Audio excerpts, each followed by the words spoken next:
Olá, sejam muito bem-vindos à disciplina de Economia.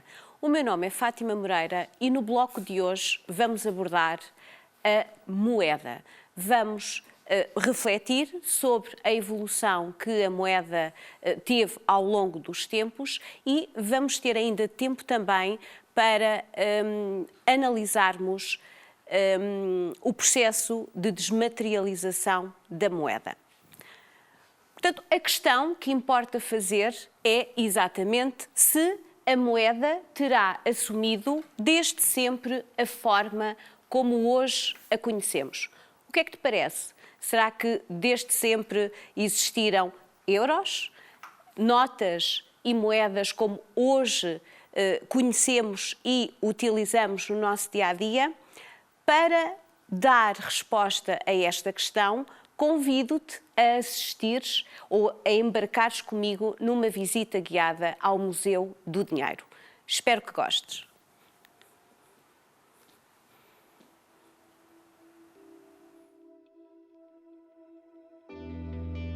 Que tesouros guarda a antiga igreja de São Julião? Que aventura nos espera?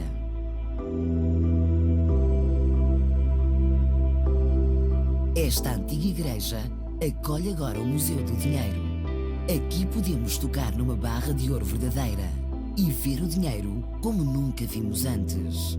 Viajamos pelo tempo e pelo espaço e descobrimos a história do dinheiro.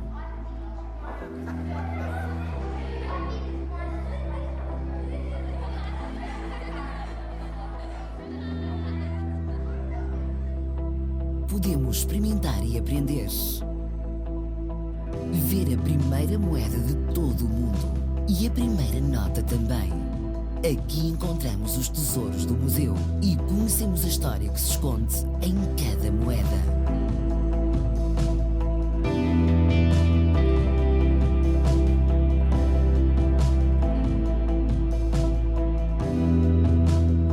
Podemos brincar e jogar no museu. Que moeda apanhamos agora? Percorremos a história de Portugal e sentimos saudades de um tempo que já passou. Espreitem esta vista fantástica. Aqui aprendemos a distinguir o que é falso do que é verdadeiro.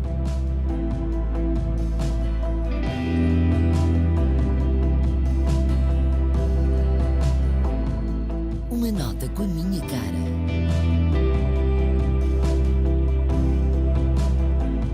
Percorremos o mundo pelas suas notas.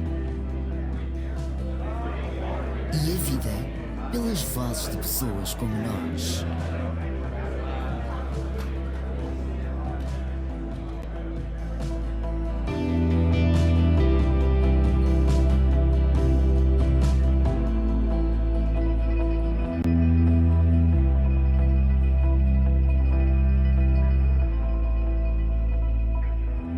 A visita está quase a terminar. Ficará por desvendar o segredo do Museu do Dinheiro?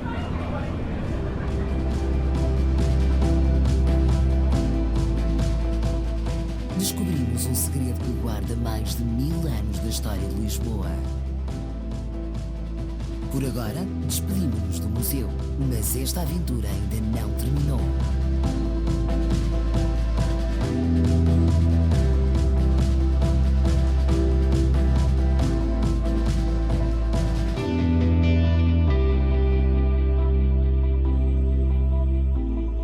Uma viagem única e inesquecível pela história do dinheiro.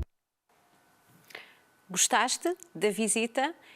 O Museu do Dinheiro é, sem dúvida, um local muito interessante e muito interativo, onde podes não apenas conhecer a evolução do dinheiro até à atualidade, mas em que também te podes divertir com diversas atividades que estão disponibilizadas. Portanto, fica a dica, é um local, se possível, a visitar. A moeda pode então ser definida como um bem de aceitação generalizada que expressa o valor dos bens ou serviços.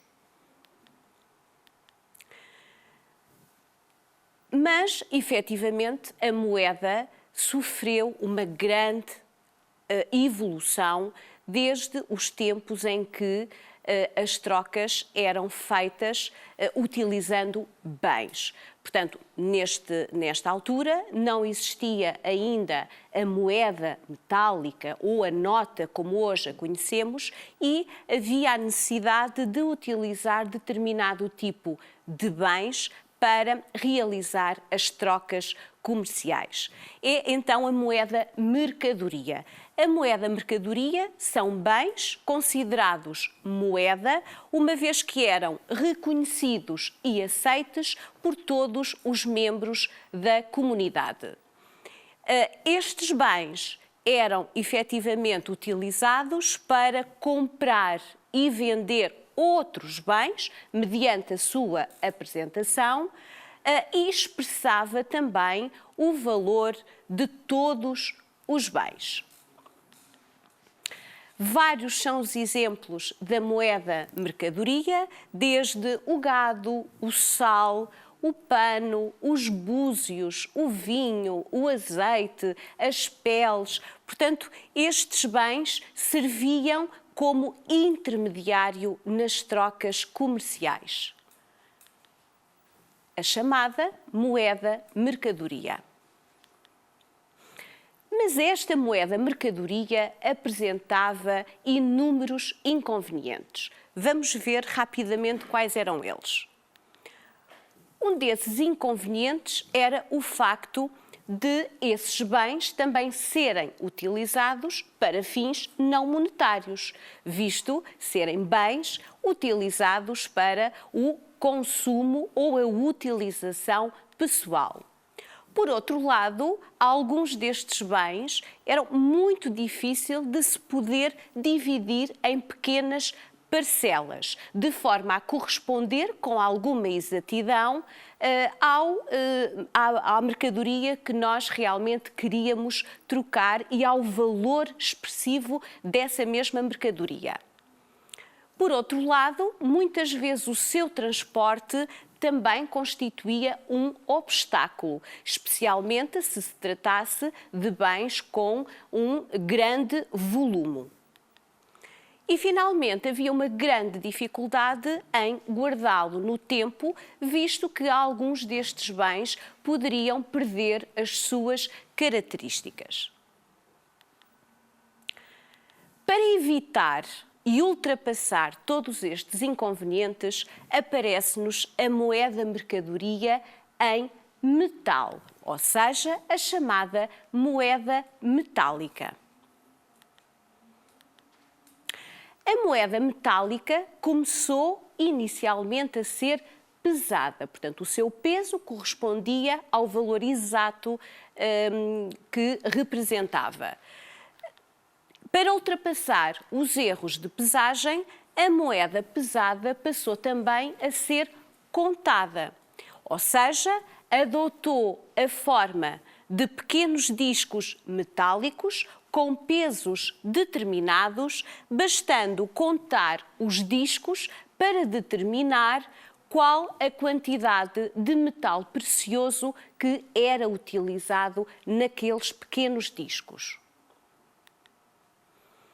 De forma a garantir a sua autenticidade, mas também o seu peso, os reis, os senhores feudais e os imperadores passaram a inscrever em cada uma das faces da moeda metálica o seu escudo, a sua cara ou o seu selo, de forma a transmitir confiança às pessoas sobre a sua autenticidade e o seu valor. Aparece-nos então a representação de símbolos ou até do rosto nas faces da moeda. A moeda passou, neste momento, a ser cunhada.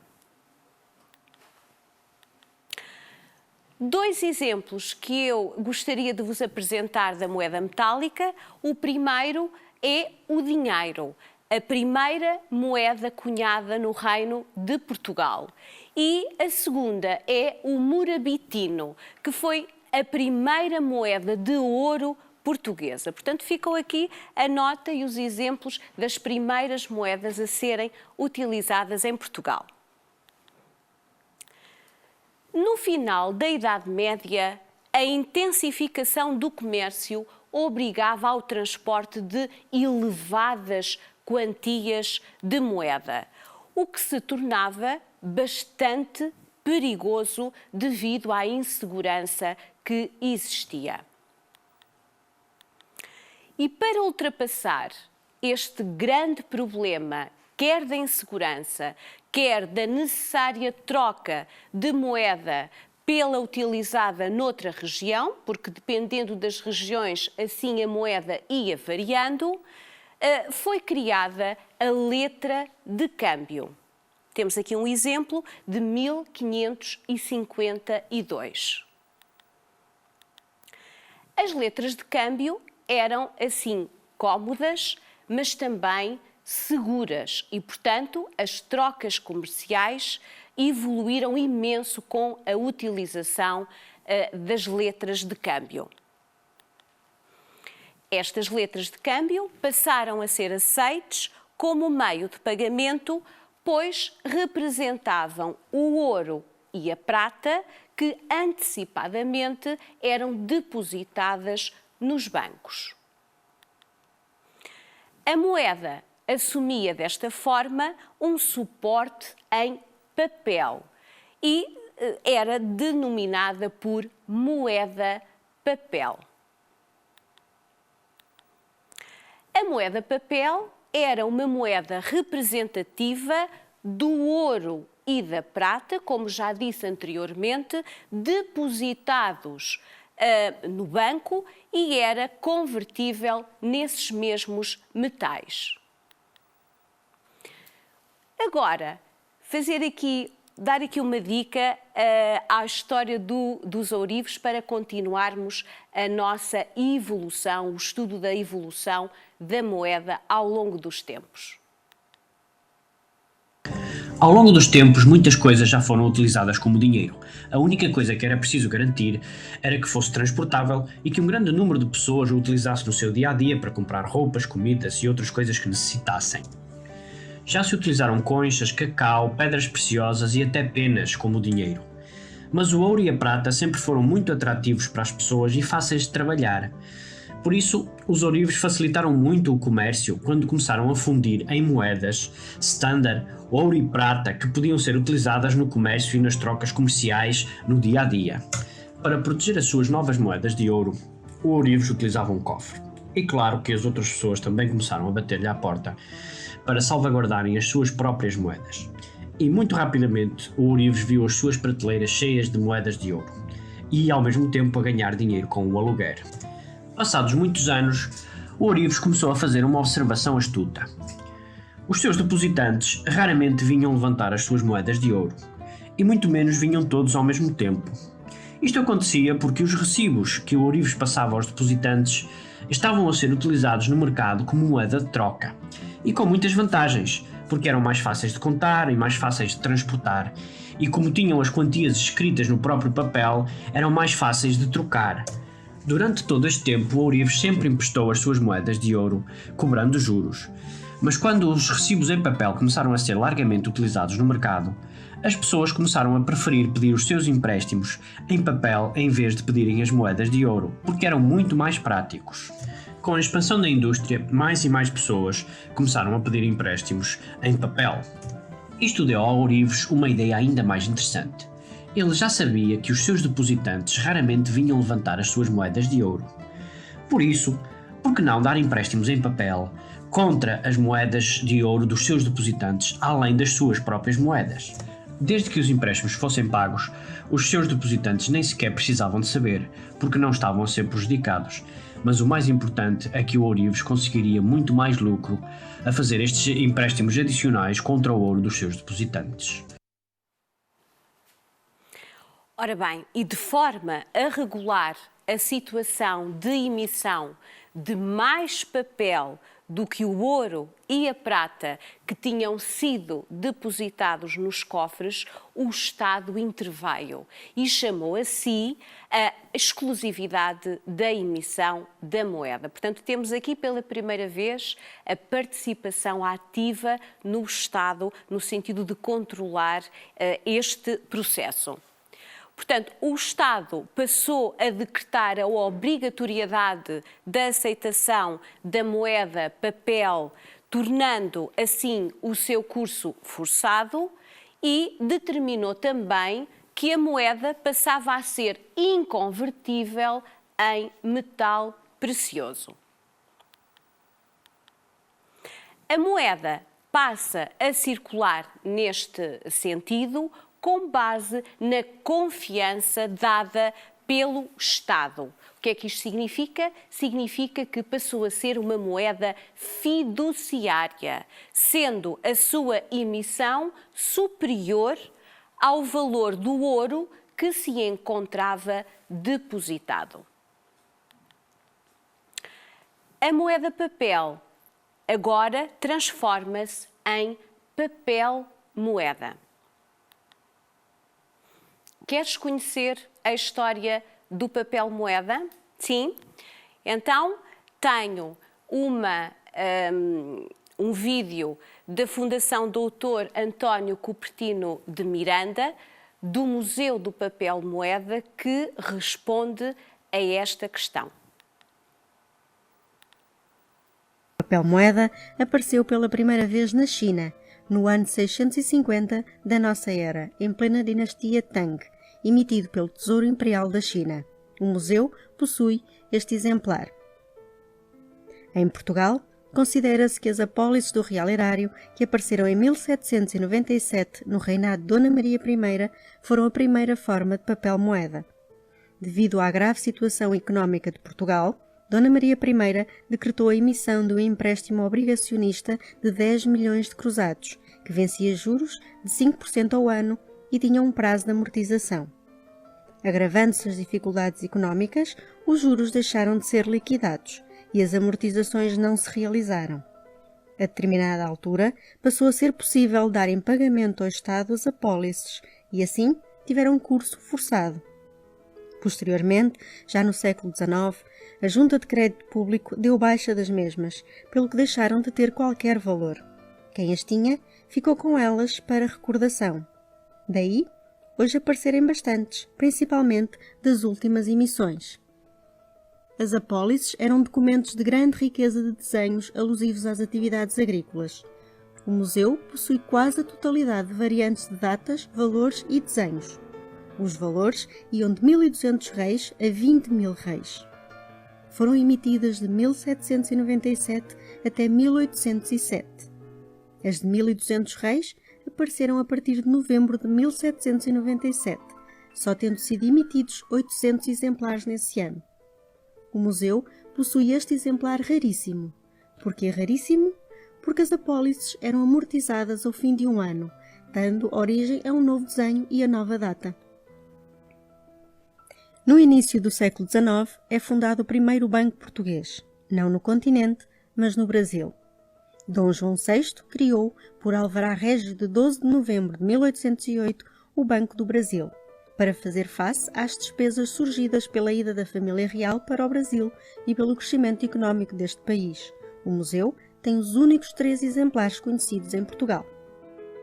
A partir de meados do século XIX, alguns bancos tiveram autorização para emitir notas, entre eles o Banco de Lisboa, do qual o museu possui 10 exemplares raríssimos e dos quais aqui se mostra um. Em 1846, o Banco de Lisboa, devido a dificuldades financeiras, fundiu-se com a Companhia de Confiança Nacional. Assim, nasceu por decreto de 19 de novembro de 1846 o Banco de Portugal, que passou a ter, de início, o exclusivo de emissão de notas para o Distrito de Lisboa e depois, em 1891, para todo o país. E agora eu gostaria muito de te mostrar algumas curiosidades sobre as notas portuguesas. O museu possui um exemplar da primeira emissão de notas do Banco de Portugal. Só existe um outro exemplar no Museu do Banco de Portugal. é esta nota de 10.000 reis, chapa 1, de 4 de março de 1869. Esta chapa começou a circular em 8 de outubro de 1847. As datas eram manuscritas, sendo a data colocada à medida que as notas eram postas em circulação. Com a implantação da República, a unidade monetária passou a ser o escudo. As notas, que eram em reis, passaram a ter no verso o carimbo República, e só a partir de 10 de outubro de 1914 surgiram as notas em escudos. O museu possui um exemplar da primeira nota emitida em escudos. É este exemplar de 5 escudos, datado de 29 de julho de 1913, e posto a circular, como se referiu, a 10 de outubro de 1914. A coleção possui todas as chapas emitidas de Portugal continental e, no que respeita ao período da República, todas as variantes de datas. Uma das curiosidades é esta nota de 5.000 escudos. Trata-se de um espécimen. Os espécimens eram exemplares das notas enviadas para as agências, para tomarem prévio conhecimento das notas que iam ser lançadas. Todos os exemplares desta emissão foram mandados destruir. Porquê? A emissão estava para ser lançada em 1942, mas o governo não achou oportuno o seu lançamento, atendendo ao seu elevado valor. Por despacho de 5 de novembro de 1942, todas as notas foram destruídas, o que, no entanto, só veio a acontecer a 21 e 22 de fevereiro de 1974. Outra curiosidade é este par de notas do chamado caso Alves Reis. É um dos 3 pares conhecidos. Como se pode ver, tem o mesmo número de série. Uma das notas é da série encomendada pelo Banco de Portugal e o duplicado é da encomenda feita por Alves Reis. A história é conhecida, pelo que aqui não a contamos. Para quem a desconheça, logo que seja possível, poderá visitar o museu, onde encontrará esta história e muitas outras curiosidades. Ora bem, então já percebemos há pouco que, através do papel moeda, os banqueiros continuavam a aceitar depósitos dos seus clientes, não em ouro, mas em notas de banco. E para movimentar as quantias que eram previamente depositadas, os depositantes davam ordens escritas em cheques. Surge, então, neste momento, a moeda escritural. A moeda escritural traduz-se em inscrições contabilísticas realizadas pelos bancos nas contas dos seus clientes que previamente constituíram um depósito à ordem. A moeda escritural pode ser movimentada através de cheques, através de cartões de débito ou crédito e também através de transferências bancárias. Portanto, sistematizando, no bloco de hoje estivemos a analisar a evolução da moeda desde a troca direta até à moeda que hoje utilizamos, ou seja, a moeda escritural ou bancária. O processo de desmaterialização da moeda está intimamente relacionado com este último tipo de moeda, a moeda escritural. Ao longo do processo de evolução que tivemos aqui a oportunidade de estudar, a moeda vai perdendo o seu suporte físico inicial em ouro e em prata. E é um processo acentuado com a criação da moeda escritural, como vimos, já que é possível efetuar as mais variadas transações sem qualquer intervenção física das moedas. Usas o home banking ou a app do teu banco? Fazes compras ou pagamentos online? Se sim, gostaria de te apresentar as principais mudanças ocorridas.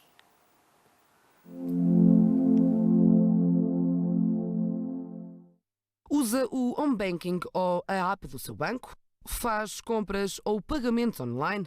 As regras dos serviços de pagamento mudaram em toda a União Europeia a pensar na sua segurança.